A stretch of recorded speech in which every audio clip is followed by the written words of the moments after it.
Hi, I'm Byron.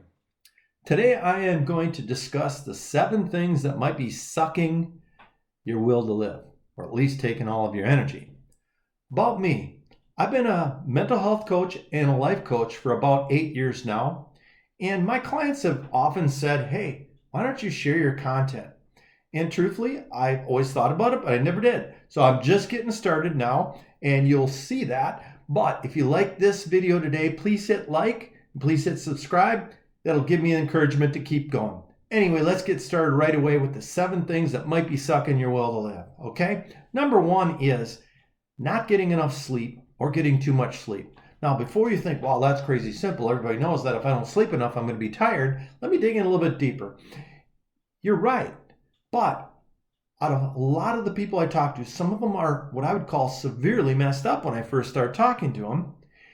We get into something I call the triangle. I'm going to use this as my triangle. But on the bottom of the triangle are some basic things.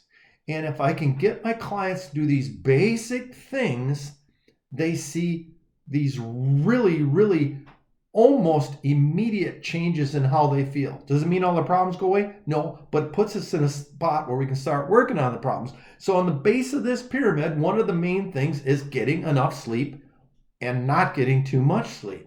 So when I see somebody that's really messed up, again, I'll go, hey, let's work on your sleep. And they usually argue with me, but once we convince them of these things, about a week later, they're going, I feel a little bit better. What happens is when you get behind on sleep is you don't know it. You know, when you're stressed out and working on stuff, you might go, oh, I really need sleep. I'm really exhausted. This. That's one thing. But when you're working into a sucking your will to live exhaustion where you're just like, I just don't want to do anything anymore, that's when the lack of sleep or too much sleep has crept up on you. Okay, so there's a lot of resources on there on how to get the right amount of sleep, and everybody has kind of almost their little unique spot of how much they need. I'm an 8-hour guy, okay? But I know people that 6 is fine. I know people that need 10. I've heard of guys that need 12. And if your energy level's there, find what that is. Now, if you're listening to this video and you're like, my will's already been sucked to live, what do? I can't sleep. I lay in bed, I can't sleep anymore. Guess what? There must be a lot of resources out there, but I'm going to just cover with you. There's schedules to start. There's ways to find it. And if you guys want more information, let me know in the comments. I can make a video on how to go to sleep. However, it takes time just like any other thing. You got in the habit of not getting enough sleep. It's going to take a minute to get in the habit of getting enough sleep. And there's a lot of things that go around that. Equally, it's maybe a little easier if you sleep too much. You can buy yourself a goddamn alarm clock, right? But then you'll have to get up when it goes off. But getting that sleep, it's the base of the pyramid. It's so important. If you think I'm dumb, I don't care. It's because I've just watched this happen. Several hundred clients, I've watched this change them. So number 1, not getting enough sleep or getting too much sleep. Let's move on to number 2, which is eating too much of anything. Okay? Well, duh again. A lot of these you're thinking, duh. But think about it. You get home, you're tired already from maybe work or maybe even some fun or whatever. Just catch yourself. If you have a snack and it's too much, how do you feel? Do you feel like, hey, I just had this huge snack. All right? I think I'm going to go for a run. I do actually know a few people, that's the way they work. But for the majority of the people that I work with, it leaves them tired. And certain foods are going to treat you worse than other foods. And that's why we always encourage people, I encourage people to kind of track what foods do that to you. In my world, I love foods with garlic. If I eat foods with garlic, I am going to lose my energy. Now, other people, it creates energy. So we're all different again. But a lot of about getting through any mental health thing or getting our energy to live back, it isn't always going to be about copying. You can't copy what I do, my diet. I'm still figuring it out. You can't copy what that other person does, and whether it's the paleo diet or it's the Atkins diet or it's the don't eat a damn thing diet or whatever the diet fad is. You can try them all, but at the end of the day, you're a unique human being, and you're going to have sort of a unique thing of what it is that works for you. Sweets, on the one hand, I can say almost unilaterally creates the sucking the will to live. It makes you tired. And again, look in the internet anywhere. You know what it does to your blood sugar. We know that if you put sugar sweets in there, that your body grabs that for energy first, turns the rest of the stuff into fat, you get fat. We know those simple things, right? But pay attention to what it does to you. Like, I used to love sweets. I actually still love sweets. But a person would come in back when I worked at a job. A person would come in and go, oh gosh, I ate 3 cookies last night. I hope I don't get fat. And I go, 3 cookies? That's what I left as crumbs on the couch. Okay, man, I really pounded them. But what do sweets do? They leave you feeling low. You think, well, they do that to everybody. They make everybody tired. But if you're exhaustion or the way you are feeling tired, or if you're starting to feel some depression or feelings like this, that really ramps up onto those feelings, and those sweets, that down you get, that a person that's feeling great about life just gets the bellyache and feels a little bit tired. Hey, I'm crashing from sweets. If you're already running low on sleep and you're feeling down, maybe life doesn't feel like it should anymore, it's a killer. And it's right at the bottom of that pyramid. I want to just touch this a minute again, because when I first started coaching, it took me a while to get this. I would talk to people, and week after week as I talked to them, they just weren't getting better. And I was like, wow, what's going on here? We talk about the things, and I would just figure out, they're doing kind of the work in between there. And what's going on here? Why is this thing happening? And finally, I realized that they weren't taking care of the bottom of that pyramid, how they eat and how they slept. And I had these times where I'd actually say, hey, I need you to do this, or I can't work with you anymore. And they'd feel kind of offended. And I'd go, I kind of learned we need that baseline. I mean, that's the root of your tree there, man. We can't fix the leaves in these things. You got to get this base going, and that's eating and sleeping. Can you do that? And when they'd finally give in, guess what? Oh, wow, I feel a little bit better. Let's start working on my issues. How'd you feel today? Well, I actually got a little more energy. How'd your day go? Well, I think it was just luck, but I think it got a little better. Having freaking luck. That was you're starting to do the things that allow the universe to provide you the things that you actually need to have a happy life. So, eating, sleeping, we're on to it. Let's talk about number 3, okay? This one's a mental thing. Assuming responsibility for other people's happiness. Ever do that one? You probably do. You got a kid? You got a best friend? You got this? A lot of us, when we grew up, may have grown up in a family, or a family situation, or a non-family situation, where somebody got in our head and told us, hey, I need you to act this way, or else this won't work. And maybe in a trauma situation might be go, if you don't act this way, little Brad, little Byron, we're going to get a divorce. Or, geez, you're just a little kid, and they put the responsibility of their happiness on you, and you own that. Maybe you show up. Maybe you're that yes man, or that yes person. Maybe that people pleaser person. Now, I'm not saying quit helping people, because that's what life's about. That's what I'm trying to do right here on this video.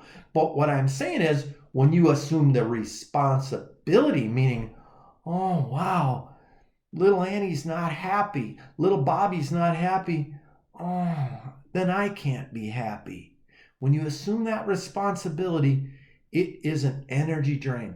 I had this happen to me many times as I was learning about myself. And it actually happened to me the other day. I got caught off guard, where I actually got a phone call where it was a person that I know, and it's a person that's somewhat close to me. And they were explaining their problem to me, and I got sucked in. Now, a lot of times people call me for free coaching, they're my friend, and I end up coaching them. And if I can stay detached from their problem and just help them, it doesn't really take too much out of me. But that time I got sucked in, and I felt like, oh, I really want to make this person feel better. And I hung up the phone and go, I don't know if I really made them feel better or not. And I couldn't even continue with my day. I was literally flatlined for the day. So how could I have done that different? I can show up for people. I can go do the food shelf. I can work at a homeless center. I can work for a church. I can do whatever I want to do. But the piece is to realize there's only one person in the world that you're actually responsible for to make them happy, and that is you. Okay? We can talk about that in so many ways. And again, the internet's so full of great information these days, and use it, just use it. But what I'm saying is, we can't assume it's going to suck your energy all the time. Now, I'm going to add this up is if you haven't been sleeping good, you haven't been eating good, and somebody dumps their crap on and you feel like you're responsible for it, you're going to be drained. So let's start at the bottom. Eat right, sleep right, okay? Let's just get up to there, okay? Let's hit number 4 here. Too much time on the phone, okay? Today the phone, I'm an old guy. When I was a kid and we had a party line in the phone, and we didn't walk around with the phone with us all day. But when you hold that phone up to your ear, have you ever had a 1-hour conversation and you hang up and you're beside your ear being hot, you feel like I got a little bit of a dull headache. I mean, I'm smoked, okay? It is a real thing. I mean, we're just not made to use one sense in our body. We have our 5 senses, okay? Eyes, ears, nose, okay? You start plugging just that one. It's different than music. Music, you're listening to a stereo, you're in the environment, you're everything else. You're on the phone, you are listening, and you're trying to stay attentive. It can turn into arguments. Sometimes there's that whole assuming responsibility thing that can go on there. Sometimes you're mad. Hey, I paid that bill. What are you doing? Keep sending me a bill. There's emotion tied up in it, and you're stuck in one position. So remember how we're made. A lot of times, everybody uses the caveman, analogy. I guess I will. When you're having a conversation that's intense, intensely happy or intensely sad, adrenaline's cortisol. It's being released in your system. It's a poison. It's not a poison if you're exercising or moving. So I guess I could say, hey, if you can run, the 100-yard dash while you're having those conversations and just never stop, maybe you're not going to feel as bad as another person. But if you're on a conversation, especially one that has some oomph behind it, whether it's emotion or argument or it's intense or even important or even just goes on too long where you want to get off the phone, where you're starting to feel any kind of stress at all, remember, you are poisoning yourself with your own chemicals. And those poisons were absolutely made to jack you up so that you could run away from the dinosaur. Okay? So keep that in mind. Too much time on the phone. Okay? The next one I'm going to go right along with the phone is social media. This will suck your will to live. Okay? Now, we use social media for many things. I have to use it. I got a Facebook account. That's how I get clients. Okay? We have it. But let me just use this scenario.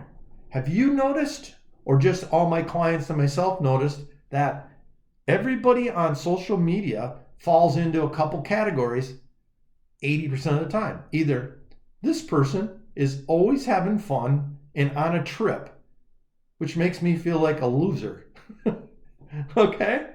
Or this person is always pissed off at the world, which makes me feel like something's wrong with me again. Because as human beings, we want to fit in, right?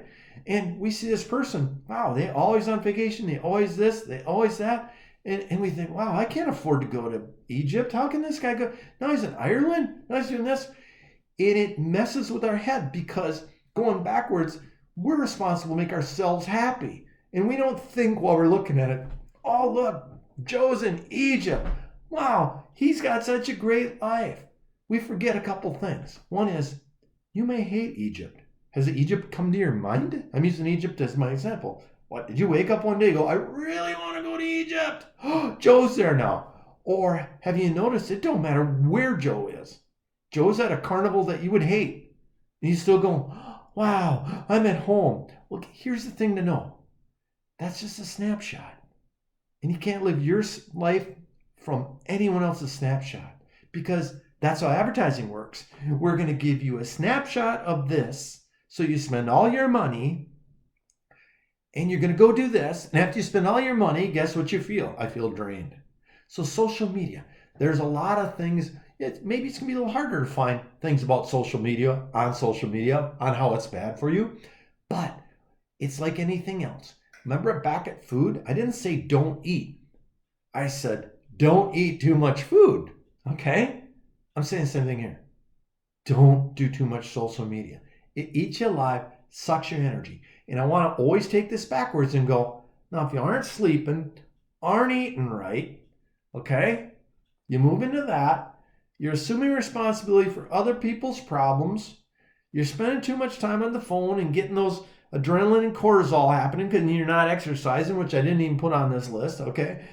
Probably should be on this list, okay?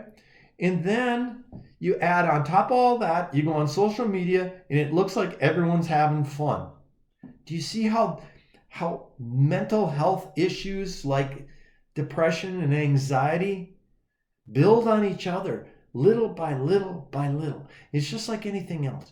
If we take alcohol or drug use, you don't wake up one day and go, I'm gonna have a cocktail, and you have 18. Okay, I mean, maybe someone has. All right, there's always going to be that one person has, but most people that end up with a drinking problem, they have one drink and they go, oh, it made me feel pretty good. Oh, cool. Yeah, but 5 drinks makes you feel too. It feels like shit, right?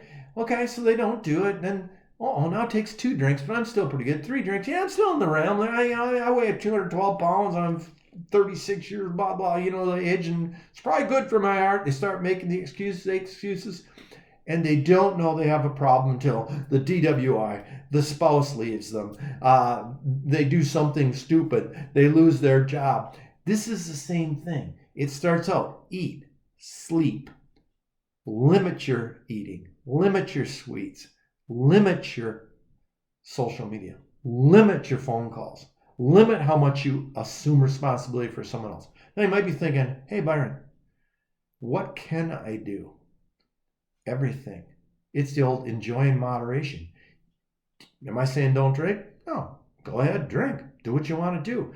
Find your happiness spot. Maybe you're a person that can't drink at all. Maybe you're a person that can have 1. Maybe you're a person that can have 3. Not telling anything. It's finding that unique thing and paying attention. So when I eat, and I did this for a long time, I made it a real method. When I ate, I actually wrote down what I ate. And I go, that makes me feel tired. That wasn't so bad. But I did learn eating too much of anything did those things. When it came to alcohol, brandy makes me feel bad. Whiskey I'm okay if I have 1. Beer, I can have 2. Again, we find our own way.